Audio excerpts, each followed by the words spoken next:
para dar inicio a nuestro segundo encuentro sincrónico correspondiente a la asignatura de Derecho Procesal Civil 1. En la mañana de hoy, pues vamos a tocar los puntos relacionados primero con las partes en el proceso y la primera parte de la unidad 4, que es el tema de la pretensión. Bien, en el primer encuentro y dentro de los elementos que conforman la trilogía del derecho procesal, precisamente uno de ellos, o prácticamente quien inicia todo lo que es este camino de cómo funciona el derecho procesal, de los principios que se rigen cada uno de las normas procesales, el punto relacionado con la constitucionalización del proceso, pues es elemento de la acción. Y precisamente la acción es lo que prácticamente sus protagonistas son las partes, porque el proceso civil, dentro de su principio dispositivo, es un proceso por el cual para que arranque tiene que haber iniciativa de las partes. Si las partes no acuden al órgano jurisdiccional, si no se presenta lo que es el conflicto producto de la relación jurídico-material en la cual hechos llevaron a cabo, pues el proceso no comienza. Por eso es que dentro de el conjunto por el cual se desarrolla el derecho procesal y precisamente cómo funciona la trilogía, pues ella tiene que arrancar es relacionado con las partes. De allí es que precisamente, pues en la clase de hoy tocamos lo que tiene que reunir las partes para poder actuar en el juicio y en segundo lugar, qué es lo que ellas hacen para que el proceso lleve su camino y precisamente el órgano jurisdiccional como institución del Estado para llevar a cabo el proceso, pues precisamente se dé la solución a través de la sentencia. Bueno, siguiendo el orden acá de las láminas que he traído para la clase y que láminas las encontramos también en la plataforma, pues tenemos que saber qué son las partes y todos esos elementos por el cual ellas deben tener para que se lleve a cabo el desarrollo normal del proceso. En primer lugar, pues las partes son precisamente las personas, que en derecho sabemos que la persona tiene dos categorías, la persona natural y la persona jurídica, porque también las personas jurídicas pueden ser partes del proceso. Bien, en esta definición, partiendo del jurista venezolano Luis Loreto, expone que las partes son todas personas que se afirma titular de un interés jurídico propio, cualidad para hacer valer en juicio y toda persona contra quien se afirme la existencia de ese interés en nombre propio y a su vez cualidad para sostener el juicio. Cuando el doctor Loreto toca dos elementos importantes, el interés y la cualidad, es que la persona, para que reúne esa cualidad de parte, tiene que, primero, bueno, haberse efectuado ese negocio, esa relación material, pero dentro de sí, él está dispuesto, por un lado, por tener la cualidad, sea parte activa, o sea, parte pasiva, se inicia con la parte activa, pues ya le reúne ese elemento para poder actuar. Y por otro, el interés, porque naturalmente que los conflictos, cuando se producen, pues naturalmente para resolverlos tiene que haber un interés, sobre todo de la parte que se vio más perjudicada por la lesión que le produjo la otra parte. Es decir, una le produce una lesión, un daño a la otra, por un incumplimiento, por el reclamo de un derecho, por una amenaza en sí, la situación que se esté dando. Entonces, tiene que existir un interés y una cualidad para hacerlo valer en juicio, bien sea para actuar y bien sea también para defenderse, porque dentro del proceso, por el principio de la igualdad de las partes, las personas tienen una igualdad, sobre todo desde el punto de vista de la ley, en la manera de que se actúe y en la manera en que se defienda. De allí que para que esa cualidad y ese interés sea el adecuado, tiene que haber una legitimación. Y esa legitimación, pues naturalmente, es cómo tanto el interés como la cualidad van a tener una prerrogativa de orden legal. Pongamos un ejemplo, se demanda un cumplimiento de contrato, por decir algún contrato de compraventa. Para que ese cumplimiento del contrato de compraventa, esas partes tengan legitimidad, pues ellos tienen el interés y la cualidad de que hicieron el negocio, bien sea el uno que vendió y el otro que compró. ¿A través de qué? A través de la operación en la cual tenía uno que hacer la entrega del bien y el otro pagar del precio. Cuando eso, dentro de esa relación material, una de ellas no cumple, bien sea el vendedor o bien sea el comprador, legalmente los asiste la realización de un negocio jurídico válido, en este caso la venta, para que el afectado, con el interés y la cualidad, legalmente tiene soportado estos dos elementos para poder precisamente ser parte e comenzar con el elemento de la acción y de esa manera iniciar el proceso con la normativa indicada dentro de el procedimiento ordinario establecido en el Código de Procedimiento Civil. Pero ellas, además de tener su interés y su cualidad, tienen que tener esa capacidad.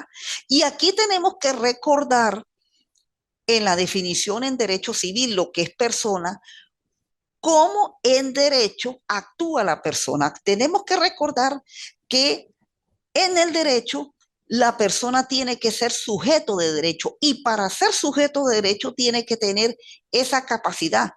Esa capacidad, ¿dónde está establecida? La misma ley nos indica que a partir, en el caso de las personas naturales, a partir de los 18 años tiene la capacidad en las personas jurídicas desde el momento en que la persona se constituye ante la oficina de registro respectivo indicada por la normativa legal.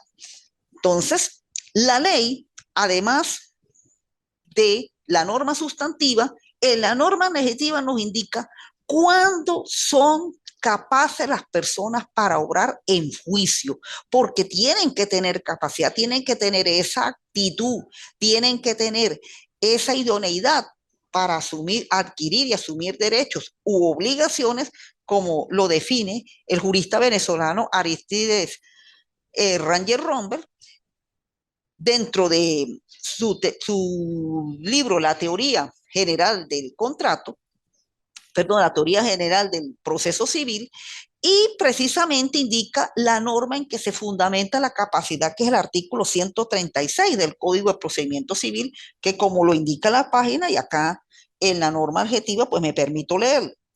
Son capaces para obrar en juicio las personas que tengan el libre ejercicio de sus derechos, las cuales pueden gestionar por sí mismas o por medio de apoderados, salvo las limitaciones establecidas por la ley. Esto nos indica que primero, pues las personas, naturalmente, cuando tienen el ejercicio libre de sus derechos, ¿qué significa el ejercicio libre de sus derechos?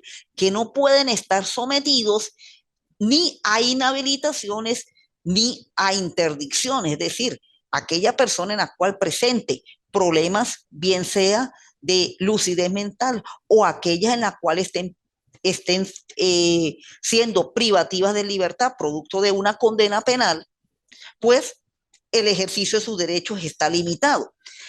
¿Cómo pueden actuar por sí mismas o por medios de apoderado?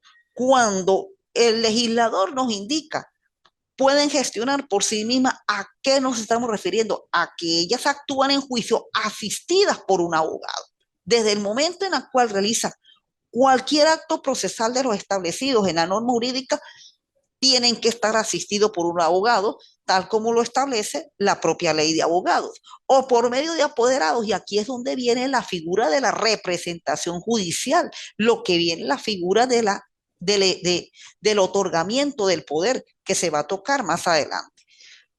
Y aparece una excepción salvo las limitaciones establecidas con la ley. Bueno, aquí tenemos los casos de los menores cuando actúan en juicio en la cual tienen que tener su representante, y también en el caso de las personas cuando son sometidas a la interdicción. Cuando son sometidas a la interdicción, pues ellas los representa un tutor, y el tutor, naturalmente, en nombre de ellas es que va a representar a, va a poder actuar en el juicio. Igualmente sucede en el caso de los menores. En el caso de los menores o los niños y adolescentes, pues mientras no lleguen a la edad de 18 años, su representación en juicio la va a hacer el representante de legal, en este caso sería el papá o la mamá de ese niño o de ese adolescente. Bien, siguiendo, tenemos una figura cuando las partes son varias que actúan en juicio, llámese demandante, llámese demandado, que son los llamados litisconsorcios. Como bien lo dice ahí en su lámina, el litisconsorcio consiste en que se pueden constituir varias personas en parte, sean como demandante, llamado litisconsorcio activo, o sea como demandado, litisconsorcio pasivo, y a su vez puede ser mixto, es decir, un litisconsorcio demanda un litisconsorcio. Esto sucede mucho, por lo menos, en los juicios relacionados con las particiones. Son las particiones, sobre todo las particiones de comunidad, las particiones de herencia, los juicios donde se presentan eh, eh, trabajadores en las demandas laborales, cuando un sindicato demanda a una empresa o demanda también al mismo Estado. Entonces, que el Estado es una persona jurídica y por lo tanto, pues, por lo general puede ser varios los demandados. Esto, el litisconsorcio también se da mucho en los procesos judiciales y sobre todo desde el punto de vista mixto. Desde el punto de vista activo-pasivo, pues son algunos casos, pero siempre generalmente cuando son cuestiones de herencias y cuando son cuestiones de cuestiones administrativas de empresas y esa cuestión, pues se produce mucho el llamado litisconsorcio mixto. Bueno, ahí tenemos Ok, ya la listo. clasificación Yo del tengo una pregunta. litisconsorcio, tanto activo, pasivo y mixto, y la manera como este litisconsorcio puede darse. Voluntario mayormente en las demandas normales y necesario cuando uno, por lo menos, una parte necesariamente debe formar un litisconsorcio, o puede ser que el demandado necesariamente se tenga que demandar a un litisconsorcio. Esto sucede mucho en los casos de las herencias, en los casos cuando por lo menos sucede que se demanda a un heredero que ya ha fallecido, pues necesariamente hay que demandar a la sucesión de ese heredero. Eso sí toca necesariamente hacerlo, de lo contrario, pues la demanda va a ser inadmisible prácticamente desde el momento en que se, desde el momento en que se admita, y el resultado en la sentencia pues va a ser inadmitida. La sucesión y la sustitución procesal, bueno, aquí pues son figuras que precisamente se producen por traspaso de las partes. En la sucesión procesal es el caso más típico, sucede cuando fallece una de las partes dentro del proceso, dentro de la realización del procedimiento. Si ocurre la muerte de la parte, como lo dice el artículo 144, precisamente se tiene que citar a los herederos. Ahí, naturalmente, se va a conformar ese llamado liticonsorcio necesario, porque los herederos, pues, a menos que sea uno, pero por lo general son varios. Entonces, cuando ocurre la muerte de la parte hay una sucesión, es decir, pasa de uno a otro. Y la sustitución ya es aquella figura en donde por determinados momentos pues se nombre a otro para que continúe el juicio. Esto mayormente, y como lo dice tanto la norma del 1155 del Código Civil y la del 145 de la norma adjetiva del Código de Procedimiento Civil, ocurre mucho es en el caso de la cesión de derechos, por lo menos. El 145, la cesión que hiciera alguno de los litigantes por acto entre vivos de los derechos que se ventilan a quien no es parte de la causa después del acto de la contestación de la demanda y mientras no sea dictada sentencia definitivamente no surta los efectos entre el cedente y el cesionario, salvo el consentimiento del otro litigante.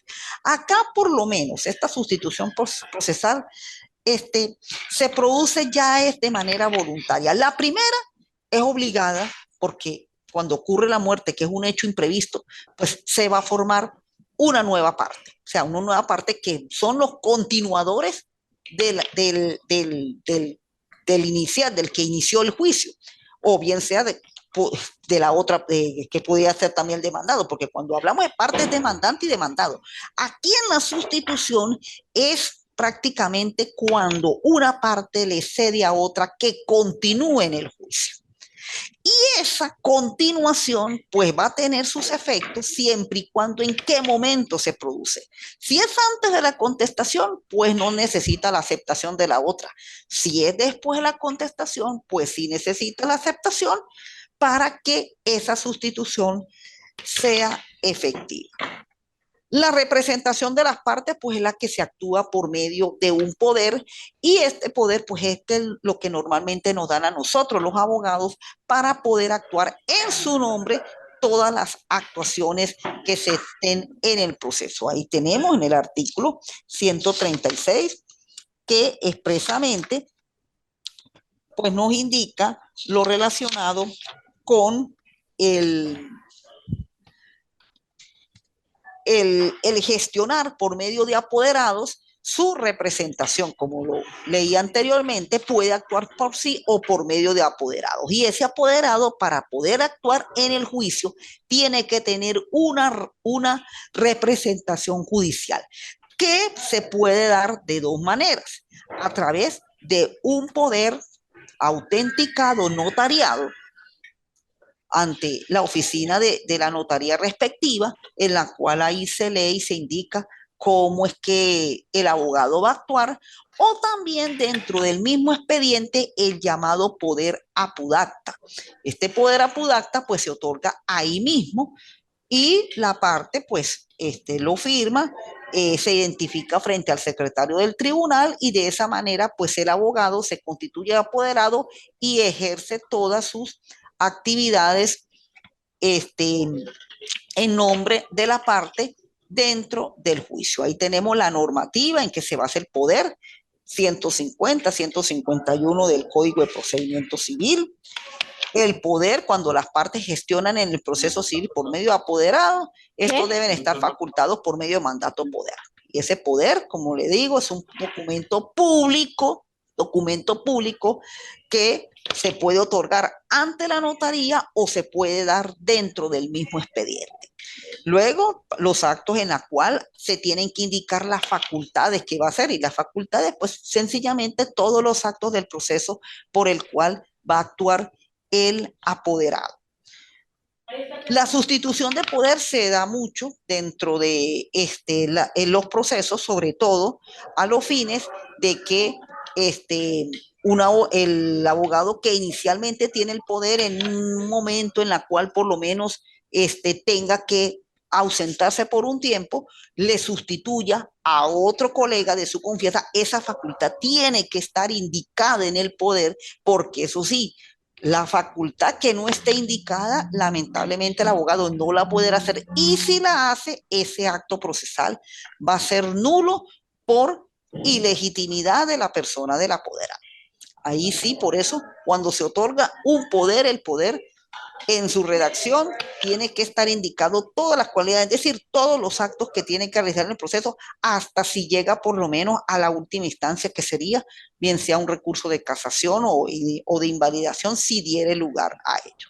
Y el poder apudacta, como lo indiqué, pues el poder que se otorga dentro del tribunal, y tiene que ser, como se dice, dado por la parte, asistido con el abogado para que pueda dar el poder, y el secretario naturalmente le da su visto bueno identificando a la parte. Y con respecto al poder otorgado en el extranjero, como lo establece el 157, y por favor tengamos muy presente eso, porque en los actuales momentos, producto de tanto venezolano que se encuentra fuera de nuestras fronteras, producto, bueno, de lo que ya todos conocemos, pues está otorgándose muchos poderes en el extranjero. La particularidad del poder en el extranjero, y como lo dice la norma del 157, la voy a explicar y a resumir en forma muy sencilla. Este poder naturalmente pues tiene que ser otorgado ante la oficina respectiva del país donde se otorga.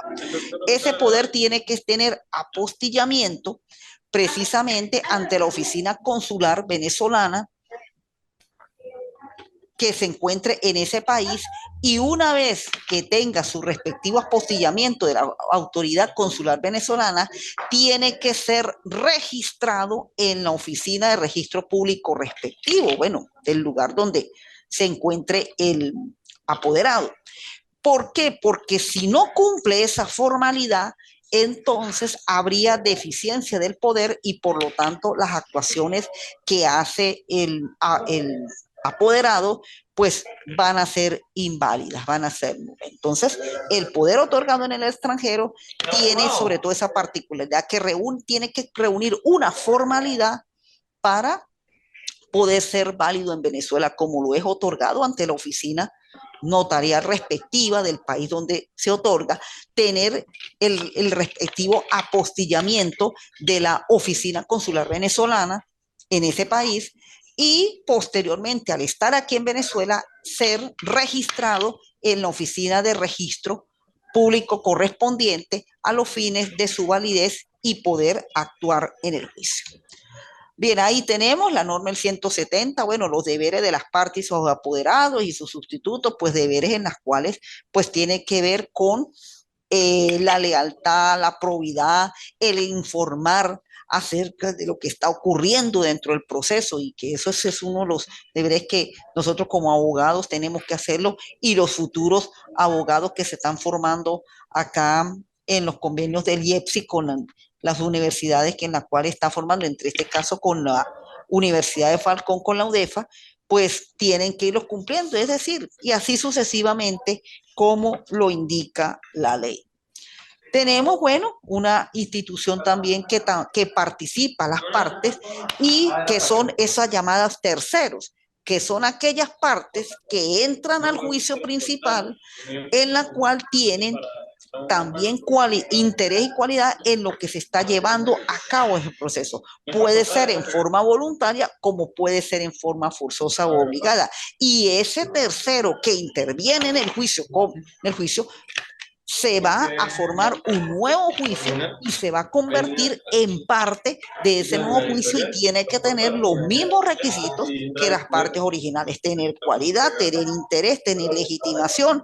Si actúa por medio de apoderado, igualmente otorgar el poder, es decir, realizar los mismos requisitos que las partes originales. Ahí tenemos la normativa por el cual se lleva a cabo la tercería, forma principal, también en forma ejerciva, en forma de colaboración, y la manera forzosa. Y me permití tocar este punto de la justicia gratuita, que ya prácticamente no se maneja como está establecido en el Código de Procedimiento Civil, porque como lo indico ahí en la lámina, desde que se reformó la Constitución en 1999, pues prácticamente el acceso a la justicia se hizo de manera gratuita. Claro, lo que para 1999 y para el momento en que comenzó a operarse esta constitucionalización del proceso, pues se estaba dando. El asunto sucede es que tenemos desde unos años para acá, donde prácticamente ya hay normas, lo que es el último aparte del 26 y lo que es la norma del 254, pues no se está cumpliendo de manera, vamos a decir, legal, ¿ves? Sino que prácticamente producto de la situación país que vive la República Bolivariana de Venezuela y dado de que la administración pública y dentro de ello pues entra la administración de justicia, pues no recibe el presupuesto adecuado, pues ya esto de la justicia gratuita y de la gratuidad de la administración de justicia, pues en este momento está suspendido. ¿Y por qué me permito decirlo? Y tengo que aseverar esta afirmación porque ojalá cuando ustedes pues ya comiencen a ejercer el derecho, ya esto pues haya mejorado. Pero mientras tengamos todavía esta situación de Venezuela, pues lo que es el funcionamiento de la Administración de Justicia hay que dar colaboración para ello, desde que se admite una demanda hasta que se ejecuta una sentencia. Entonces, esto es un punto que no es letra muerta, porque Dios quiera, pues la situación de Venezuela mejore, pero se encuentra suspendida.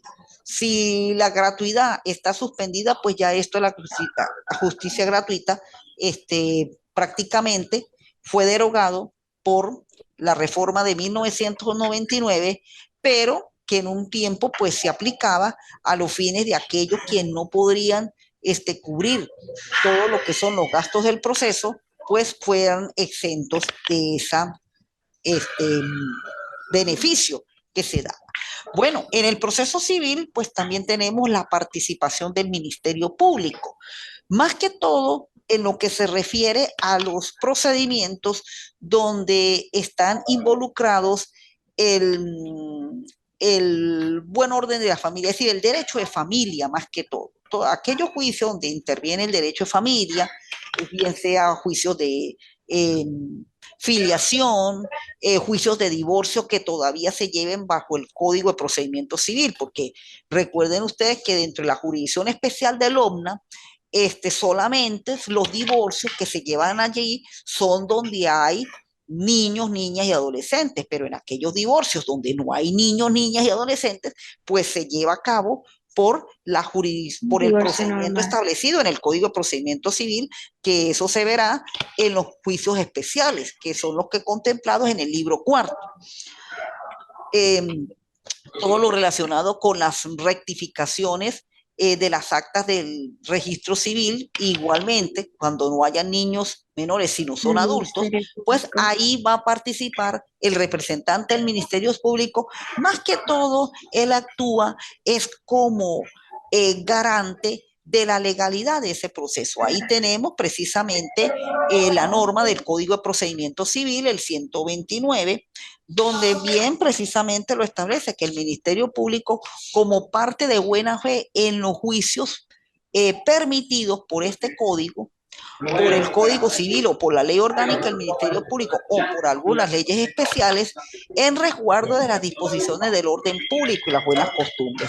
Igualmente, tenemos que en el artículo 130, no, disculpe, no tengo. También, el artículo 130. Thank you.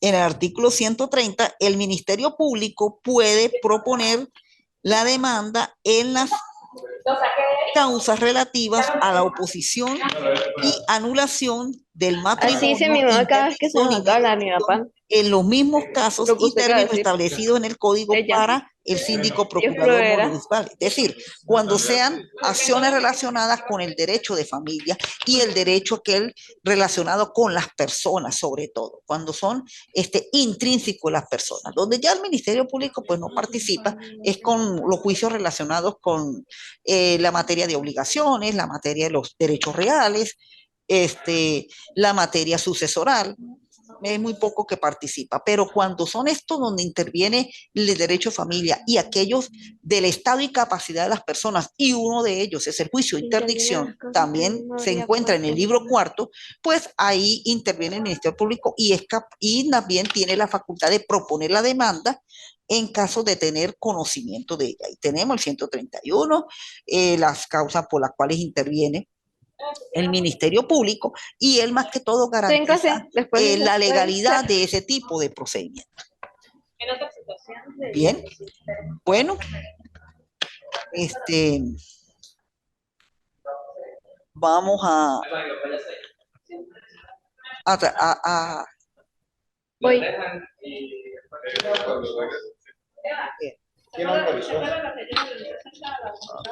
Vamos por acá con eso es de grabación. bien. Sí, ya vamos por aquí con ¿Qué pasa con ese por acá, porque tenemos que entrar con el tema de la pretensión. Ok, bien. Bien, terminamos entonces lo que es la unidad 3, lo relacionado con las partes.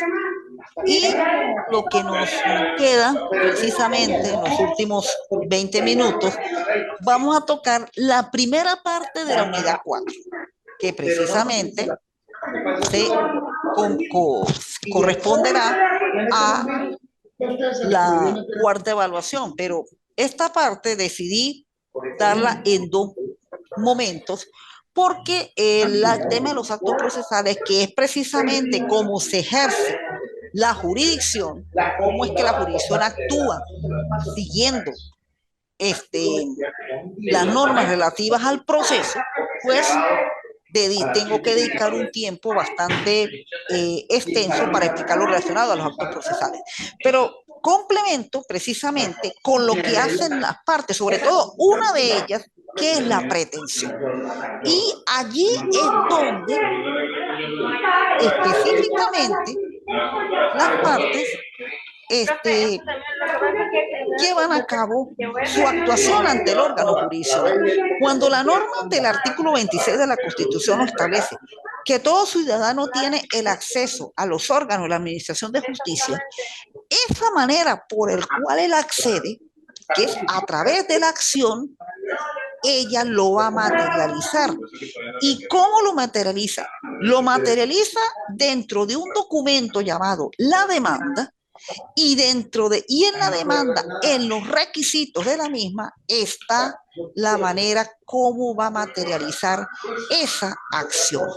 Es decir, la pretensión es el indicativo por el cual la parte, teniendo sus requisitos vistos en la unidad anterior, pues lleva a cabo precisamente ese reclamo, plantea ese conflicto que se dio ante el órgano jurisdiccional, es decir, producto de una relación jurídico-material que se produjo con otra parte, con otro sujeto, ella actúa ante el órgano jurisdiccional y precisamente lo que va a indicar en la demanda en la cual el juez va a conocer, sobre eso es donde el juez va a dictar la sentencia. Y esa sentencia la va a dictar, sea afirmativa o negativa, de acuerdo a cómo fue planteada la pretensión. De allí tenemos que precisamente tenemos que conocer la pretensión, que es sus elementos y cuáles son las maneras por las cuales se actúa, que son precisamente las distintas acciones que se plantean. Por lo menos Los cumplimientos de contratos, eso es una forma de ejercer la pretensión. Las nulidades son forma de ejercer la pretensión. Las acciones, llámese, cuando se pide el divorcio, eso es una forma de establecer pretensión. El reconocimiento de la afiliación, esa es una forma de establecer, de indicar la pretensión. Es decir, lo que en realidad se pide. ¿Y dónde se pide eso? Eso se pide en la demanda. Por ello, acá en la lámina, pues está indicado cómo es que es la pretensión. Y para la cátedra, para quien dicta esta materia, lo ha enfocado de la siguiente manera, basado en los siguientes aspectos: particularidad de la acción y el derecho subjetivo de la parte que se materializa en base al interés y la cualidad. Por eso, primeramente, la parte tiene que tener esos elementos, sobre el cual la legitimación, que para materializar su derecho y hacer efectivo y viable el producto de la existencia de una relación jurídico-material que se encuentre determinada en una norma jurídica o en una norma de derecho sustantivo, lleva a cabo dicha materialización de esa norma o de ese derecho ante la jurisdicción, ante el órgano jurisdiccional, ante un tribunal. Y para ello se lleva a cabo un proceso debido, un debido proceso, como lo indica la Constitución, que lleva como resultado la decisión del juez y la ejecución de esa decisión. Bueno, sencillamente, ¿cómo es que esto funciona? Pues las partes, las personas, llevan a cabo un negocio. Ese negocio es lo que precisamente se conoce como la relación material, la relación jurídica material. Ese negocio, esa relación material que puede estar indicada en un contrato, está basado bajo unas normas, tiene que cumplir con unas normas. Cuando precisamente esas normas se alteran, producto de un incumplimiento, producto de no darse la entrega, producto de no pagarse el precio, es decir, se produjo un hecho que quebrantó la norma, ahí es donde tenemos que, existiendo el negocio, existiendo el negocio, materializa ese derecho de hacerlo efectivo por medio de la relación jurídico-material. Ella, quien realizó el negocio, tienen que tener esos elementos de cualidad y de interés, tienen que ser legítimos para que, una vez cumpliendo todos esos requisitos, se acuda ante el órgano jurisdiccional y, en base a un proceso, el juez tiene que dictar una decisión sobre lo que se pidió. Y en base a esa decisión de lo que le pidió, se ejecuta. ¿Dónde es que va a constatar la pretensión ya e indicar qué es lo que demando? En la demanda. En la demanda es donde va a constatar la pretensión. Y precisamente la propia demanda, en el artículo 340, que eso lo veremos en el próximo semestre, en el procesal 2, pero para adelantarlo, ¿dónde es que se encuentra la pretensión? Pues la pretensión, precisamente, ella se tiene que indicar, es en la demanda. Y para ser más específicos, en una de las partes relacionadas con la demanda, que es lo que llamamos petitorio, ahí es donde consta la pretensión. En la demanda, la pretensión la encontramos en el numeral 4 del 370, cuando tenemos el objeto de la pretensión, en la cual deberá indicarse con precisión situación y lindero si fuera inmueble, marca, colores y fueran semovientes, signos, señales y particulares a determinar su identidad si fuera mueble, y los datos, títulos y explicaciones necesarias para tratar los derechos y objetos incorporados. Es decir, cuando enfocamos esa relación jurídico-material, ya la materializamos, ya la indicamos en la demanda, indicamos todo el cuento de todo el negocio que ocurrió y que fue lo que se incumplió, y eso, tenemos que indicar que ese negocio se realizó sobre algo, Y eso hay que identificarlo. Y además que identificarlo, hay que demostrar con documentos que allí se encuentra él. Por eso es que, de acuerdo a cómo se introduzca la pretensión y de la manera como se explica, pues ahí va a estar el resultado favorable a quien naturalmente la introdujo. Y no solamente la manera como se enfoca, sino también cómo se prueba, que eso te tocará también en el procesal 2. Bien. Los elementos, pues naturalmente, los sujetos, la persona que pretende y aquella contra quien se pretende. Es decir, prácticamente, sencillamente, son el demandante y el demandado. El objeto, el interés jurídico que se hace valer en la misma y está constituido por un bien que puede ser una cosa material, mueble, inmueble o un derecho. Bueno, precisamente, ¿qué nos indica el numeral 4 del 340? ¿Cómo tiene que ser identificado ese interés jurídico? ¿Cómo tiene que ser identificada esa cosa? ¿Cómo tiene que ser identificado ese derecho? Y el título, la causa petendi, la razón por la cual se fundamenta el motivo de la persona aducida al juicio.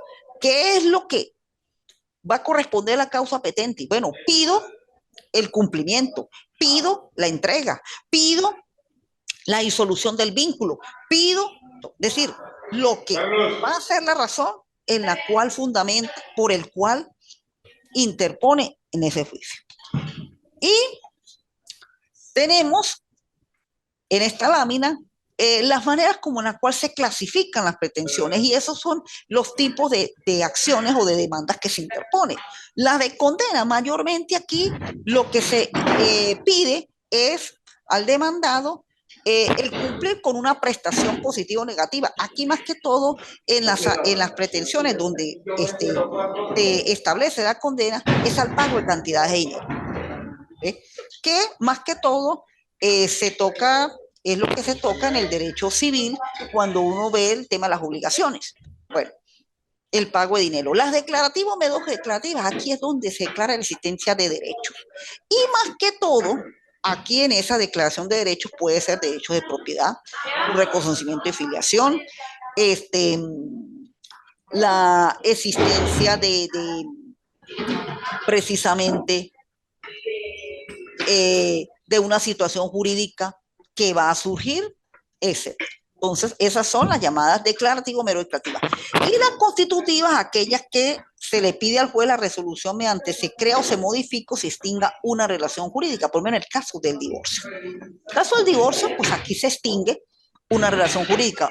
Se extingue un matrimonio y surge una nueva declaración jurídica que es sencillamente el estado de divorciado que pasa a ser soltero. Ahí son las acciones declarativas. También la pretensión se puede clasificar atendiendo al derecho que se hace valer la pretensión, sea que se haga valer ese derecho real o personal. El derecho real, las mobiliarias, las inmobiliarias. El derecho personal y cumplimiento de una prestación por parte del obligado, que es muy similar a la pretensiones de condena, porque las que generalmente se pide la prestación por parte del obligado, pues son las llamadas pagos de dinero, cobro de bolívares, cumplimiento de una obligación, y eso más que todo, por el tipo de sentencia que dicta el juez, pues son las llamadas de pretensiones de condena, son sentencias condenatorias, y en el caso del derecho real, pues son sentencias declarativas, cuando se declara la existencia de una propiedad, cuando declara que se cumpla ese derecho, cuando, exactamente, y cuando es creando una relación, una nueva relación, pues aquí la típica tenemos el divorcio. Y bien, ya para finalizar la clase de hoy, pues entramos con lo relacionado con la forma como deben acumularse las pretensiones. Ahí la ley permite también las normas acá del Código de Procedimiento Civil de que en una misma demanda puedan interponerse varias pretensiones, pero para que esas pretensiones puedan acumularse y sean admitidas y valoradas eh, y sean admitidas, tiene que cumplir unos requisitos como lo establece a partir de los artículos 77, 78, 79, 80 y 81 del Código de Procedimiento Civil. Este tipo más que todo va con el tipo de acumulación con las partes también, es decir, también con la conexión que haya entre la una con la otra, porque si son sobre materias y objetos diferentes, pues la acumulación no va a ser procedente. Bien, en el artículo 77, pues dice lo siguiente: el demandante podrá acumular en el nivel cuantas pretensiones le competan contra el demandado, aunque deriven de títulos distintos. Bueno, en un primer momento pudiera ser distintas materias, pero más adelante, el 78, pues ya nos empieza a decir cómo tienen que ser esas materias, porque en un primer momento pareciera que se pudiera, sobre todo, ¿no? Pero tiene que haber una cierta limitante, porque de repente las materias pueden ser no compatibles la una con la otra, entonces a la hora de la verdad, pues el fin del proceso, pues no va a cumplir los objetivos planteados. No podrán acumularse en el mismo nivel o pretensiones que se excluyan mutuamente o que sean contrarias entre sí, las que por razón de la materia no correspondan al conocimiento del mismo tribunal, ni aquellas cuyos procedimientos sean incompatibles. Sin embargo, podrán acumularse en un mismo nivel dos o más pretensiones incompatibles para que sean resueltas una como subsidiaria de la otra, siempre que sean sus respectivos procedimientos no sean incompatibles entre sí. Bueno, aquí precisamente, pues ya encontramos la primera limitación. Sí, cómo no, se pueden acumular varias pretensiones, pero ellas tienen que tener cierta conexión. Por un lado, con el procedimiento, ¿sí? Porque si vamos por acumulaciones que tengan que tener procedimientos, por lo menos debe ser por lo menos el mismo procedimiento, que sea el procedimiento ordinario. No podemos mezclar una pretensión de una jurisdicción, de una materia voluntaria a una materia contenciosa. Ahí no sería compatible. O que por lo menos una se lleve por un procedimiento muy distinto al procedimiento ordinario, sería incompatible. La materia, sí, la materia tiene que tener prácticamente mucha similitud con la relación jurídico-material, porque no se puede acumular por lo menos un cumplimiento con el caso de una acumulación en la cual sea en materia de derecho de familia. Eso sería verdaderamente incompatible y tarde o temprano, pues el juez hasta declarará la demanda sin lugar. Es decir, si se va por incumplimiento del contrato y se acumule otra pretensión, pero tiene que ser sobre actos que verdaderamente repercutieron en esa relación jurídico-material. Por lo menos, de repente, un contrato de compraventa, se pide el cumplimiento, pero resulta que dentro de lo que ocurrió en ese proceso, ese vendedor llevó a cabo con otra persona otra venta donde precisamente utilizaron el mismo objeto. Y no solamente se llevó a cabo otra venta en la cual entraría una acción de simulación, sino que también se puede producir en el caso, por lo menos, una acción pauliana, porque esa segunda venta que hizo sobre ese mismo bien, se sabía que se estaba cometiendo un fraude contra el primer comprador. Entonces, ese comprador que está demandando el cumplimiento de su venta, él no solamente demanda el primer cumplimiento, sino también la segunda venta a través de una acción de simulación y a los dos, porque conocían de que ese bien ya se había hecho negocio con una primera persona, puede incurrir en una acción pauliana, que también son de esas acciones en las cuales producen los efectos, las obligaciones. Entonces, eso tiene que haber cierta compatibilidad tanto en la materia como en el procedimiento, porque de lo contrario, entonces lo que indica el artículo 77, pues no tendría, entonces sería prácticamente ilegal hasta la acción, la pretensión que se está proponiendo. Suspender el curso del juicio, bueno, en los casos de los artículos 46 y 51, indica, quedando firme la declaración de accesoriedad, de conexión y continencia, las causas se acumularán y se seguirán en un solo proceso ante el juez declarando competente, y se suspenderá el curso de la causa que estuviera más adelantada hasta que la otra se halle en el mismo estado en que se dicte sentencia. Pendiente en ambos juicios, bueno, esto más que todo, tanto las normas siguientes, la del 79, 80 y 81, ya tiene que ver cuando se acumulan y naturalmente siempre así se dicte la acumulación de pretensiones, pero la sentencia pues prácticamente va a ser una sola. Bien, creo que estamos a tiempo todavía de culminar la actividad. Bueno, precisamente pues esto corresponde a lo que iba a tocar la mañana de hoy. Como ven, pues precisamente esto es lo que hacen las partes, sobre todo cuando bien sea demandante o demandado, pues el uno interpone la pretensión y el otro lo que hace es defenderse sobre esa pretensión interpuesta, porque ese es el trabajo precisamente que hacemos nosotros los abogados cuando representamos a las personas. Es lo que ellos reclaman, la lesión que se le produjo a su derecho.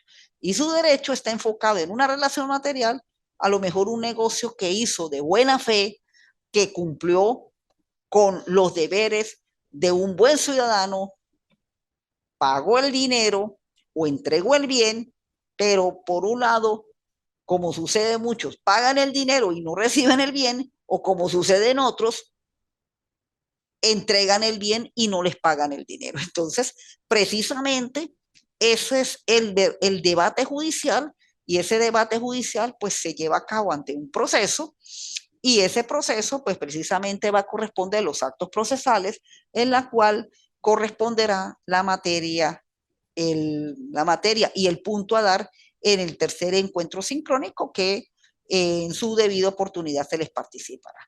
Bueno, mis estimados estudiantes, de mi parte, pues gracias por su atención, y nos veremos en el tercero y último encuentro en la cual se les participará en su oportunidad. Muy buenos días.